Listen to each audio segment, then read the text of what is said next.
Voyage. Love is one of the most powerful forces in our lives, one of the driving forces of human existence.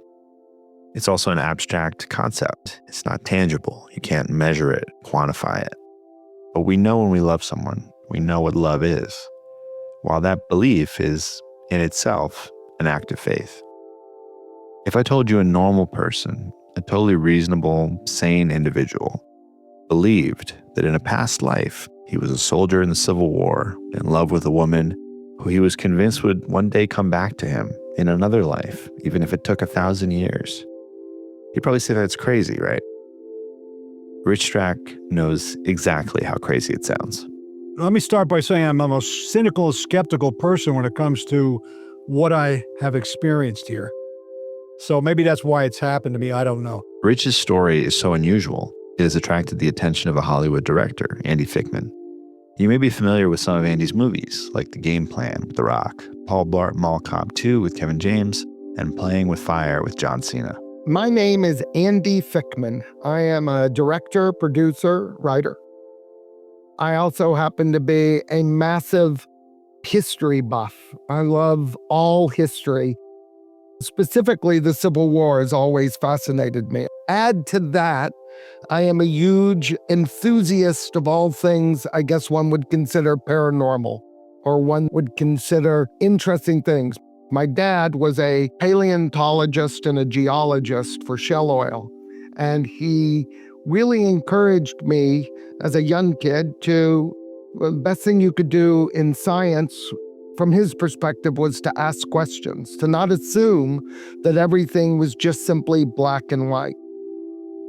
I think I became familiar with Richard's book, Upon a Field of Gold. I'm going to say sometime probably around 2018, 2019, I think would be around that period. I could not put it down. And what I found so interesting was once I started kind of doing the research of the research and started finding out, I wanted to know everything there was about the person behind that keyboard. And something struck me that really made a massive difference. Richard was a high school teacher. This was a person who was an educator. This was a person who was there to help young minds go to the next level. That I found fascinating to start digging into what his story was. And from the moment of reading it to meeting him to diving in, I have been consistently mesmerized by this story. It started simply enough. Rich went to see a psychic. Actually, I went to a psychic on a dare. Let's start with that. A psychic? Come on. The very first thing she had said to me was that I was a Civil War soldier who died at Gettysburg. Out of respect for her, I didn't say, well, was I also Attila the Hun, back in the day? The very next thing she said, she channeled my father, who at the time was dead for over 30 years. She told me things about my father, including how he died, that nobody knew, stuff that only I knew. So she had me by the throat.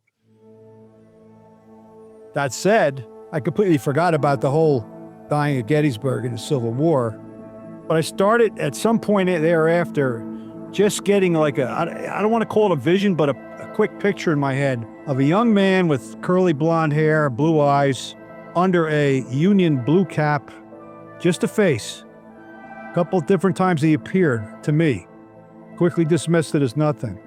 And then I was sitting in a waiting room one day for a routine check with my family doctor, and something bigger hit me that day. This soldier was at the top of a hill, pointing a rifle, and coming up the hill through this mountain of smoke were the enemy soldiers in gray. As this movie played through my head, I realized that I wasn't witnessing this. I was holding the rifle. I was shooting, and I was terrified. I was actually in the doctor's office trying to not convulse in my seat. I remember holding a rifle. It was a one-shot rifle, which is what it was in the Civil War. and pulling a trigger and nothing coming out because I was so scared. I had dropped bullets. I wasn't putting them in the chamber. I was frightened to death. As the scene continued in my mind, what happened next was I started to smell the smoke, cannon fire, and the burning of bodies. It was the most disgusting thing I've ever experienced through my senses. And finally, what happened that day was coming through the smoke, if you will, from the cannons, was a rebel soldier. And his gun was pointed right at me. And again, here I am trying to pull a trigger that's not doing anything. And he hits me. The bullet strikes me. I actually walked out of the waiting room and I had to catch my senses and said to myself, I've never known anybody who was crazy until I just met myself, if that makes sense. Andy felt Rich was more credible from the jump than the average person with a crazy, seemingly impossible story. I think that you hear stories, and a lot of times it's like the old UFO story. Drunk guy says, well, I was drinking in the backyard and UFO landed. And you'd be like, okay, let's not skip over the drunk part of you were in a backyard in a barn and a UFO landed and you're pretty sure you saw something. Or the cynic in me always believes like you can tell, where does that truth come from? And there is a gut instinct where at a certain point in the all things supernatural, you have to take a little bit of a flyer. And I'm always reminded that it doesn't matter what religion you are, whether you're Christian, whether you're Jewish, whether you're Muslim, whether you're Buddhist, whatever your religion is invariably steeped in some form of mysticism, some form of, if I am going to believe this, I need to believe that the Red Sea parted.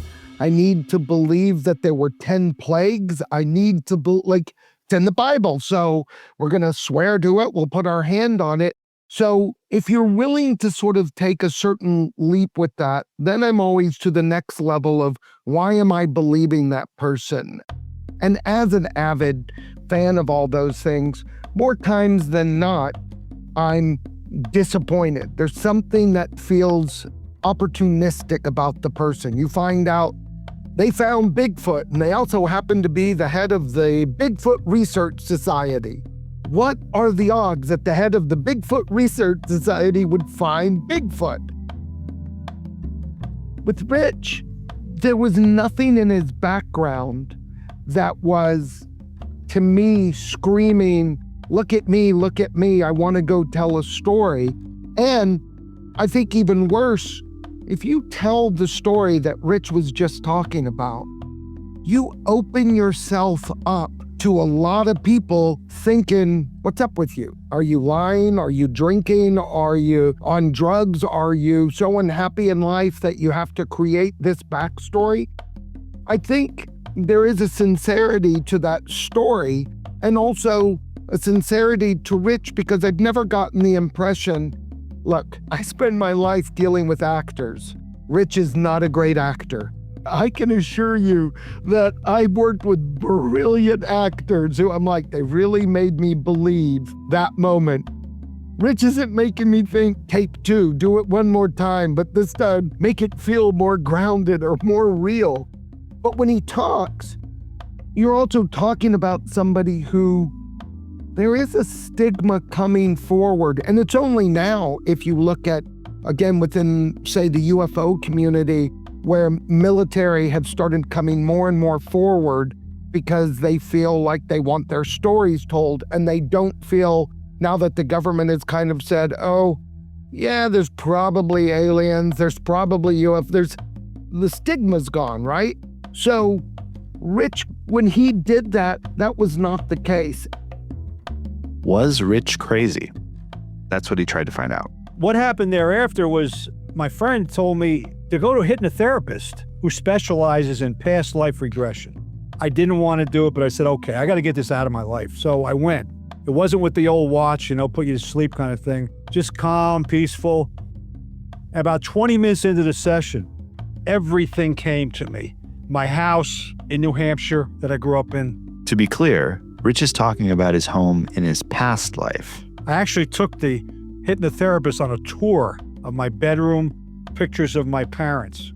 And then I walked outside the back and I said to him, I want to show you my tree. What tree? Well, first let's get through the field. What field?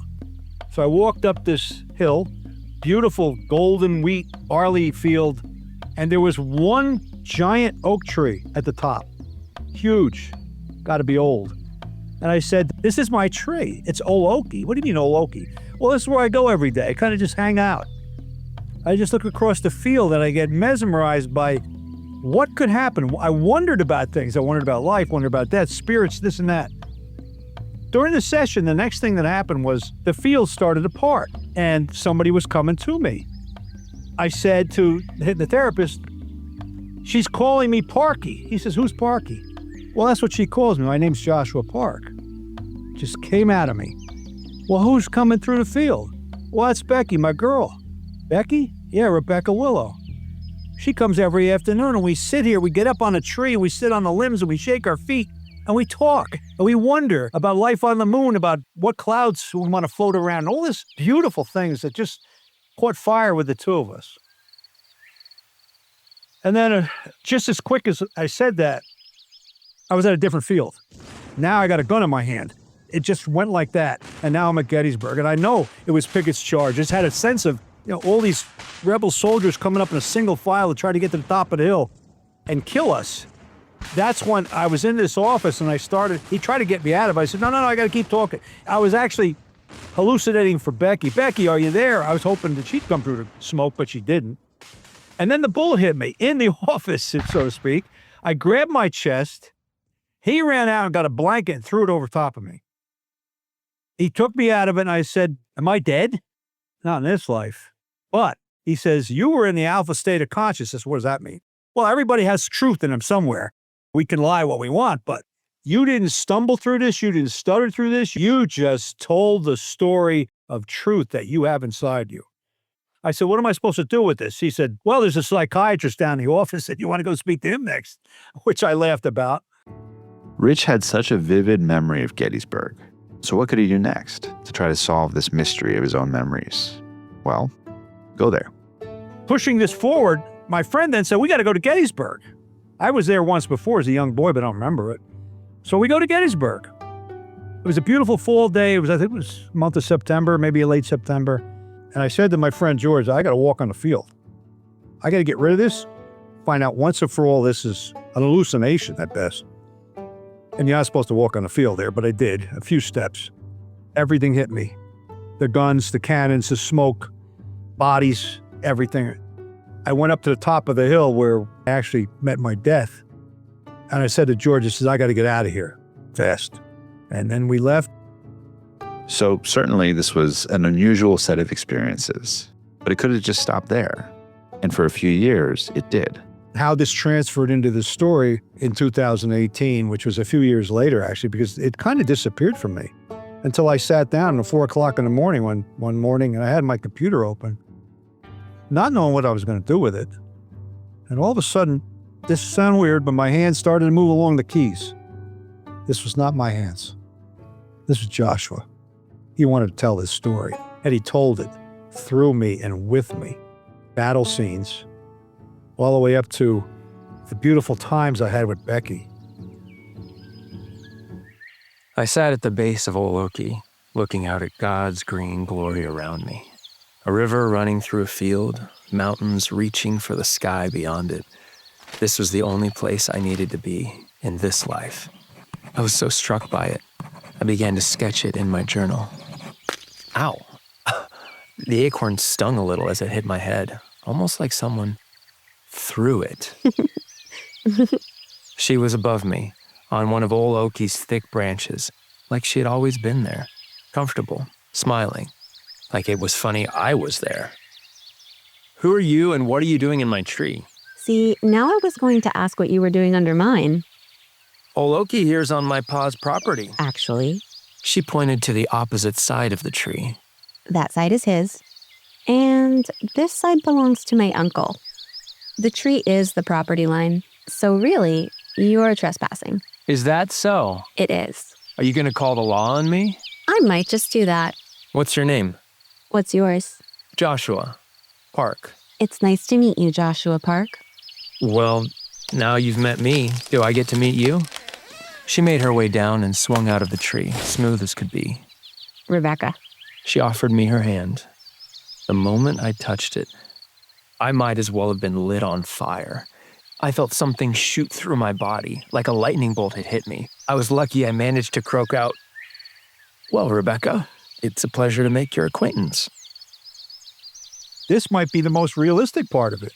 I found a picture of a private soldier in the New Hampshire, I think it was the No. 9 Infantry Regiment, who looked exactly like the image that I had in my head of Joshua Park.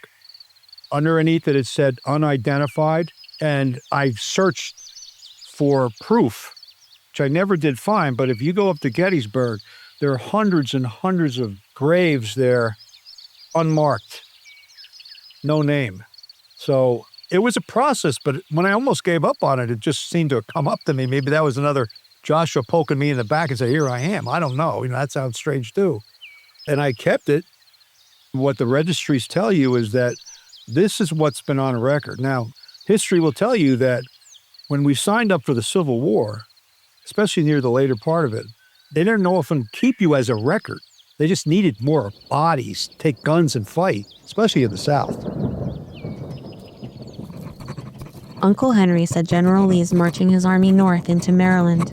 He's afraid of what it will mean for the Union if the rebels win on northern soil. Pa says President Lincoln will never surrender. He'll fight to preserve the Union until his last dying breath. William keeps talking about volunteering. Pa says no, but William is so headstrong. If he makes up his mind, I don't know that there's much can be done to stop him. And what about you? Are you of the volunteering inclination? Someone has to stay and help work the farm. Though if it were to come down to one or the other of us, I know Pa would prefer it to be William that stay rather than me. That's not true. Your father loves you. I know. Just not as much as he loves William. I refuse to believe that. I can't think of one thing about you that is anything less than perfectly lovable. She leaned toward me. I felt my heart leap into my throat. She had a mischievous look in her eyes. I didn't know what to think. I just knew I liked being close to her until... Hey, give that back. You have to catch me first. Is that really how you see me? I'm not finished yet. I managed to trap her up against Old Okie. She held the journal tight to her chest like a hostage. Well, you caught me. Now what? Now what? I knew what I wanted. I just prayed she wanted it too. Here goes nothing. If touching her hand was a lightning bolt, this was the 4th of July. Rich was talking about past lives, and I was always fascinated because I always found a lot of people went to past lives. You'd hear like everybody was Cleopatra, and I was like, there are 5,000 Cleopatras, and everyone was like, in my past life, I was King Henry. There was never anyone who was like, I was Derek the Cobbler. They were never that. They were always just the greatest thing in the world. So in spending time with Rich and hearing that story, and truly just the concept of, I never met anyone I thought that was crazy until I met myself, that is an honest statement of saying, I know what I'm going to say sounds crazy. Yet no one's putting a gun to his head saying, we demand this story. No one's saying, this is going to change your life for the rich, like all of that. He had a story to tell, but you look at the tragedy of Gettysburg. In that battle, so many lives lost on all sides, brother versus brother, cousin versus cousin, father versus son, lives lost. But then you think, long before their loved ones found out that information, it's not like I turned on the news. Vietnam was the first war in which it was sort of televised into your living room. You could go home at night, you turn on the nightly news, and Walter Cronkite would tell you what was happening in Vietnam. Parents could be and would be so actively concerned, and the protesters were out. That wasn't the Civil War. The Civil War, you were waiting for word to come back through somebody who had been in battle, and that could be weeks, months, years. And then you think of bodies littered at Gettysburg. It's not like somebody was immediately the next day checking dog tags, figuring out Joshua Park, let's contact him. And so I do think that the romance of it, to have someone lost, I think it's built into our human psyche of what we do. We walked arm in arm along a swiftly flowing creek. I just don't understand why you have to go. If William wants to volunteer, that's his choice. But why must it be yours as well? I promised my pa that I'd take care of him. I have to keep him safe at any cost. My ma can't bear the burden of losing a son. So instead of losing one, she should lose two? Why not try and persuade him not to enlist instead? Believe me, I've tried. Again and again I've tried. But he's determined. He feels like he has a moral obligation. If he insists, I have no choice but to fight alongside him. You have a choice. You're just making the wrong one. I know you're scared. I'm scared too, but I gave my word, and I have to honor that. I love you, and I will fight until my last breath to come home to you. She put her hand on my heart. Swear it. I put my hand over hers. I swear. I just want to tell the story and open people's hearts and minds and souls to the possibilities, that's all. I mean, I am wondering, do I have to know? There's enough of a seed planted here. And maybe within the big scope of this relationship between a young man and a young woman, the story needs to be told to humanity. Maybe that's his purpose, or the purpose through me as a teacher, as an educator. I've thought about that. You know, if we never actually prove that another Joshua and another Becky find each other, maybe that's not the end result we have to have. I don't know if that puts it my way anyway. My uniform was ill-fitting and made me itch.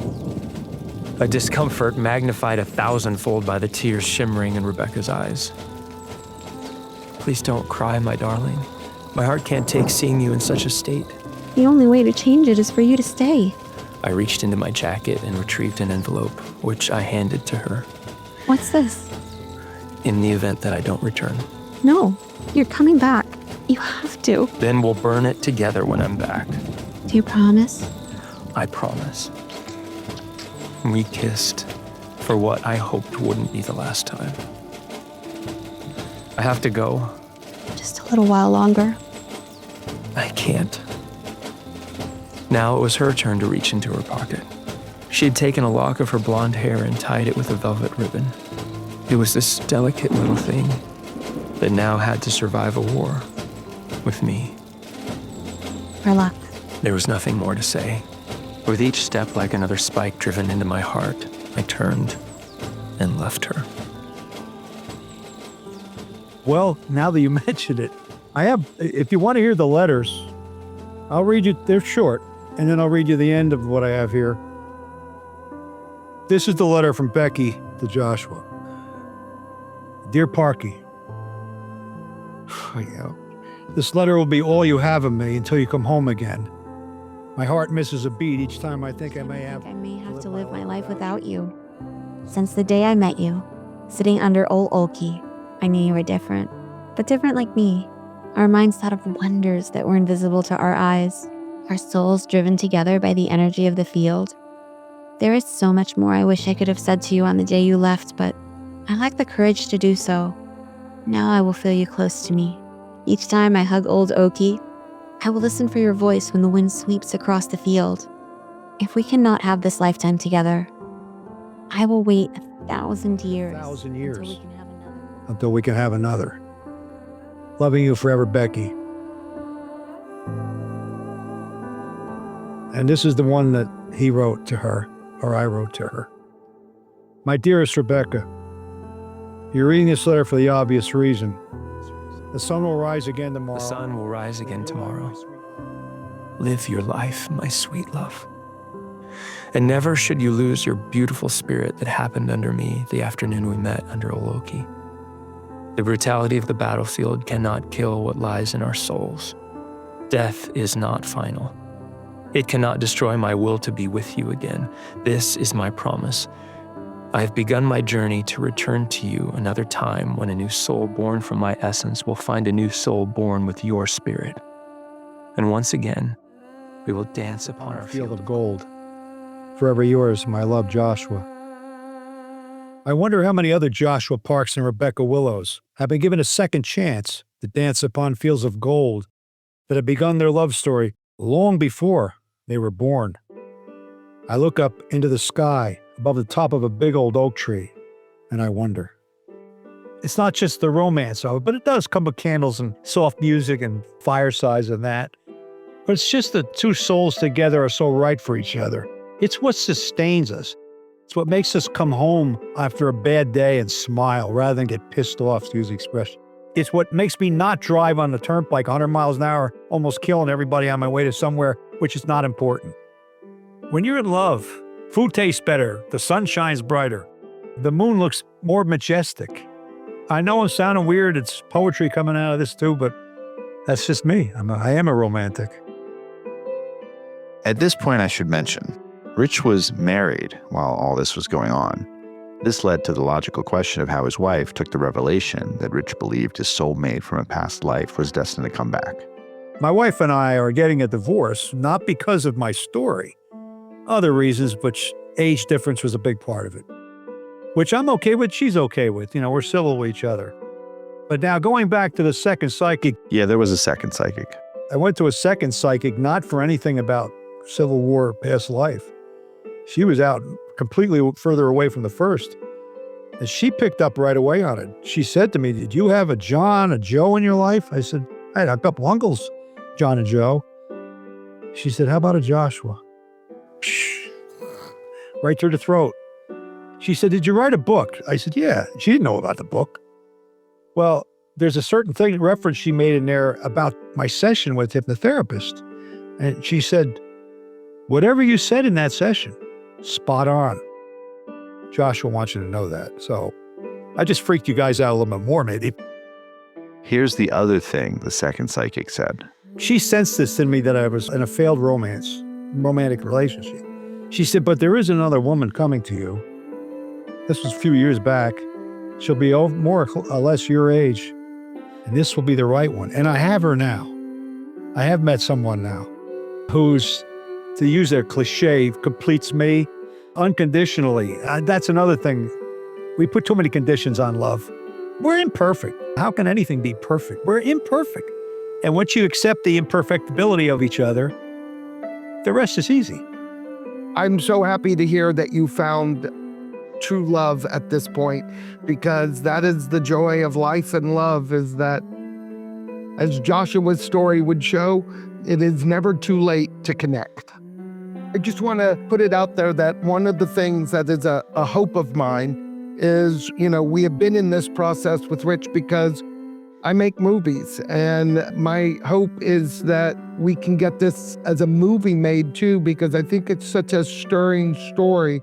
It is about failed characters and things that get you a second chance, and it is about putting yourself out there. Sometimes you have to look crazy to say something that is so truthful. And I think when you're talking about cinema and storytelling, I think that's vibrant. To have been a part of this process with Rich on this journey as of late is a real joy for me. And every time I hear Rich talk, again, it goes back to that earlier question about, it's all about authenticity. And it's all about somebody who's not a charlatan spinning a web of like, and then I was King Arthur and I did this and I did that. And in my next life, it's just telling that simple story, but one that is so full of pain and hope.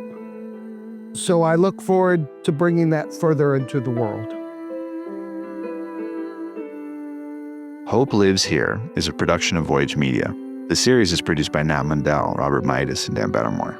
This episode, Upon a Field of Gold, is based on Rich's book and a screenplay of the same name. Andy is attached to direct the movie.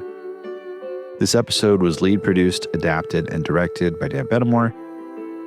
It was edited, sound designed, and mixed by James Scully, with original music by Derlis Gonzalez. Jonathan Regier and Carolina Bonetti played Joshua and Rebecca in the episode. If you're enjoying the show, please leave us a 5-star review on Apple Podcasts, Spotify, or anywhere you're listening, and subscribe now for future episodes.